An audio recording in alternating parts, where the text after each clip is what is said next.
Where did the Earth come from? It is known that there are more brown dwarf stars than bright stars. Some astronomers have recently realized that a planet orbiting such a star closely would be the place to look for life. But brown dwarfs, like all stars, are an electrical discharge phenomenon. Their visible diameter, like that of the enormous cometary comas, is an electric discharge phenomenon and much larger than the star's solid surface.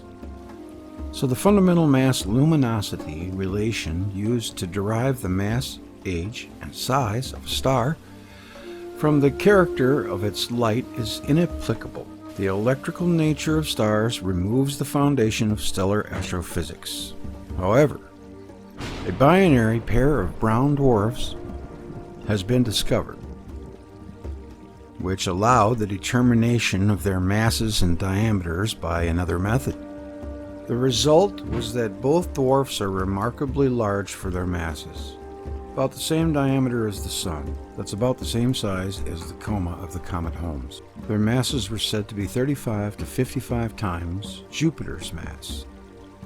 The Sun is about 1,000 times the mass of Jupiter, although mass is not a measure of the amount of matter in a body, another major spanner in the works for stellar astrophysics. Brown dwarfs of that size are considered to be too small to initiate thermonuclear fusion, but that just isn't so in the electric universe, where all bodies receive electrical energy from the galactic circuit. For example, consider Jupiter as an independent body moving in the galaxy inside its radiant plasma sheath, analogous to a cometary tail. It would be regarded as a brown dwarf star, and even if the glowing sphere were half the size of Jupiter's present magnetosphere, which is about 10,300,000 kilometers in diameter, all of Jupiter's large moons would orbit comfortably inside that cocoon. I have noted the significance of this earlier. Since an electric star is heated externally, a planet need not be destroyed by orbiting beneath its anode glow. In fact, life is not only possible inside the glow of a small brown dwarf, it seems far more likely than on a planet orbiting outside a star. This is because the radiant energy arriving on a planet orbiting inside the glowing sphere is evenly distributed over the entire surface of the planet.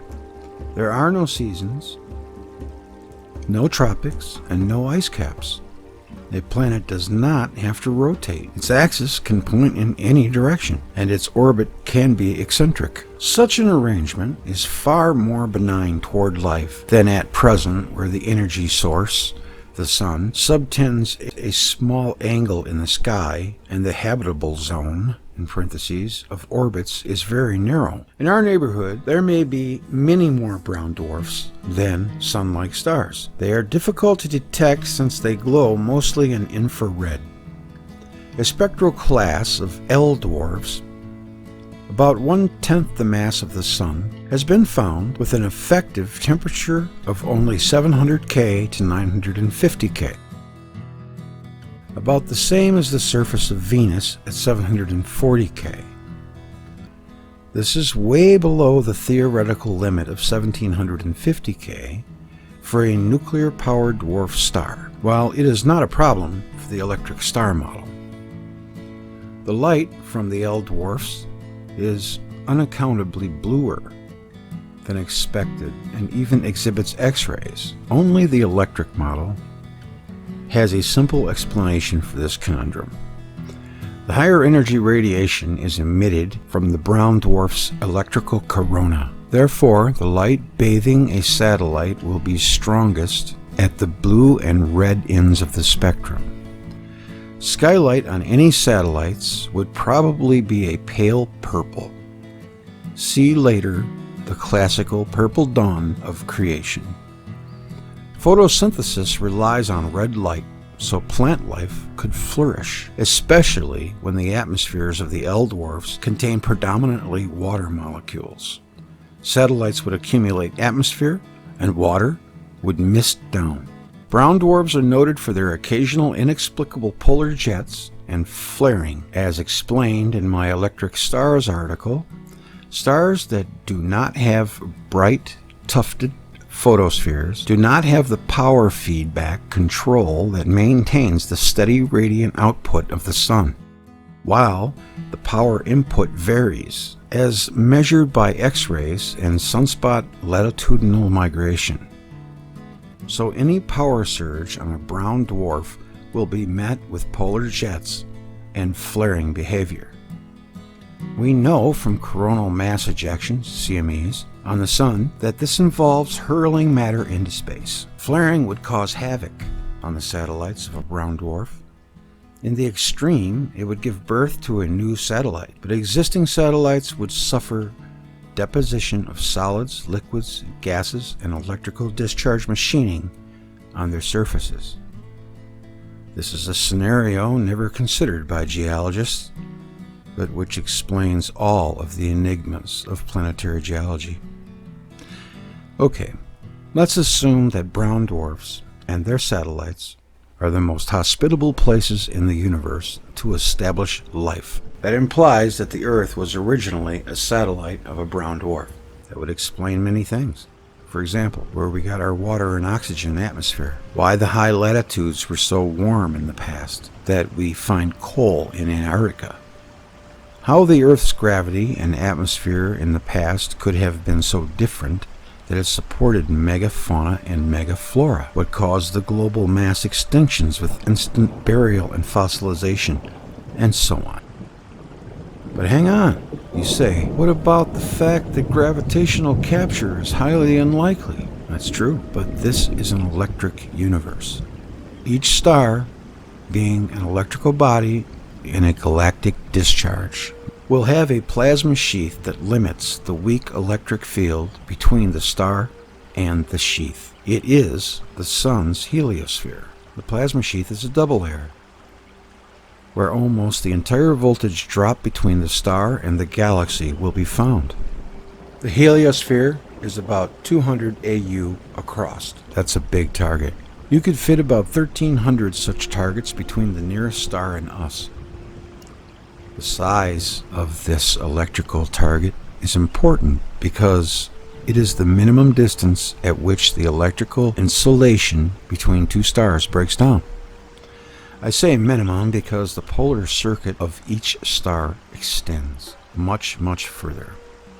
As we see where the circuit has been lit up in a planetary nebula. This beautiful example of a binary nebula shows the classic features of a plasma Z-pinch. The current density in the Birkeland current filaments is sufficient to cause the plasma to enter glow mode. The polar circuit is composed of concentric cylinders of parallel Birkeland current filaments. The polar double layers are regions of high electric field and radio noise. The cylinders pinch down at the star in the characteristic hourglass shape. So what I'm suggesting is quite radical. That all of the planets and moons in the solar system did not originate with the sun. They were captured. Capture of a brown dwarf star begins when the plasma sheaths touch and they see each other electrically for the first time. The brown dwarf changes from being an anode into a galactic discharge to a cathode in the sun's environment. The adjustment is drastic. The brown dwarf is no longer a star. It becomes the mother of all comets that adjust and subject to a steady electrical acceleration toward the sun. That acceleration will tend to cause the satellites of the brown dwarf to be dislodged from their orbits and in a dynamic equilibrium strung out behind their primary's cometary weight. Since a comet's ion tail is a discharge current, the satellites will experience mega auroras and devastating interplanetary discharges to varying degrees. As a cathode in the sun's discharge, the brown dwarf will jet matter into space like a comet. and lose electrons. This has the effect of reducing gravity and apparent mass of the late star, which in turn modifies its orbit. Conservation of orbital energy requires that the cometary body moves in toward the sun. In other words, it is captured. We see so-called non-gravitational acceleration to a small extent in modern comets. This lowering of the gravitational field of comets has given rise to the mistaken view that they are fluff balls. However, they look like solid rock, and they are solid rock. The effect on a captured brown dwarf is to turn it into a low-density gas giant.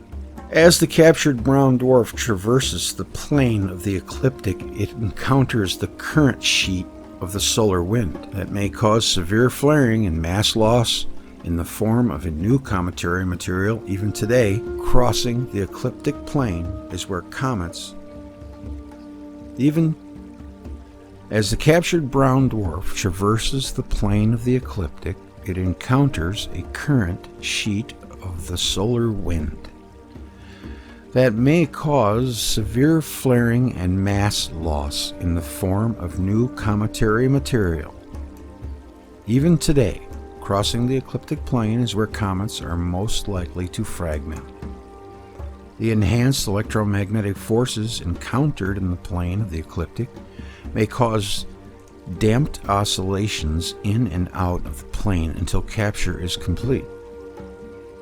The presence of the newcomer is felt electrically by those planets that encounter its coma or cometary tail.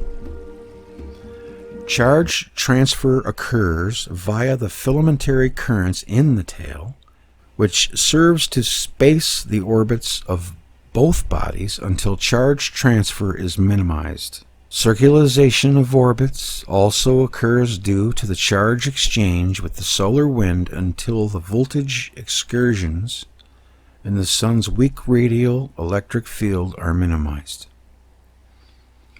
Trying to devise an evolutionary model of the solar system from a simple beginning is not going to work. The expert was almost right. We need a separate story for each of the gas giants, and we need to identify their scattered family members. The simplest approach is to match axial tilts because phase lock with the primary is normal for a satellite.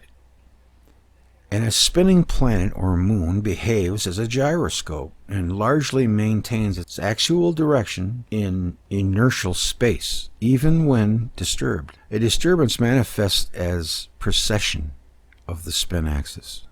For example, based upon the independent evidence, Saturn, Earth, and Mars were of one family. Their axial tilts are 26.44, 23.27, and 23.59 degrees, respectively.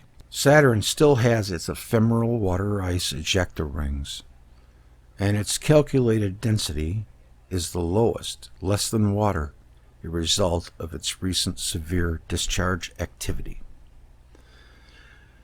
A final word about meteorites, comets, and asteroids. They have nothing to do with the sun. They are born at intervals from captured bodies and their cometary phase, and during close electrical encounters between planets and moons, in the process of capture or orbit stabilization. In 1988, I wrote that chondritic meteorites show all of the features to be expected of material that has been subjected to flash heating, acceleration, collision, and ion implementation.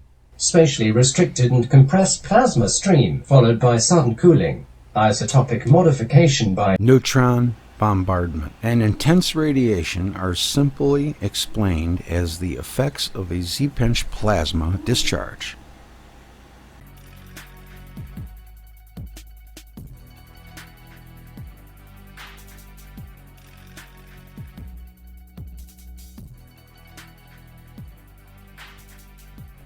I predict that the features of chondrule shells could be reproduced in the lab in a plasma oven. That remains to be tested. Planets do not collide. Electrical forces and modification of orbits by charge exchange dominate in a close encounter. Mars bears fresh electrical scars of its entry into the solar system. With the mighty gash of Valles Marineris and the giant raised lightning blisters on the Tharsis Bulge, an interplanetary discharge is the only way for the Martian meteorites to have been launched into space. It should be no surprise that this story of the formation of the solar system could not be constructed on a purely theoretical basis. It was wishful thinking that such a complex family could be explained with one simple story. We now have the technology in a select few laboratories to generate in miniature and record cosmic electrical discharges. It allows us to verify that prehistoric mankind cut into solid rock their view of the last spectacular and frightening chapter in the history of the solar system. The capture of Earth by the Sun, comparative mythologists pointed the way by showing that the bedrock themes of mythology are universal and relate to memories of capricious planetary gods, warring with thunderbolts in the heavens and wreaking destruction with them on Earth. It gives us an unusual depth of meaning to the memory of the purple dawn of creation. Prehistoric mankind witnessed the creation of a new order in the heavens, the assembly of planets we see today. The serendipitous breakthrough in understanding of petroglyphs and the motivation behind their production requires that this story be examined thoroughly in the light of discoveries from space. Wal Thornhill. Thank you.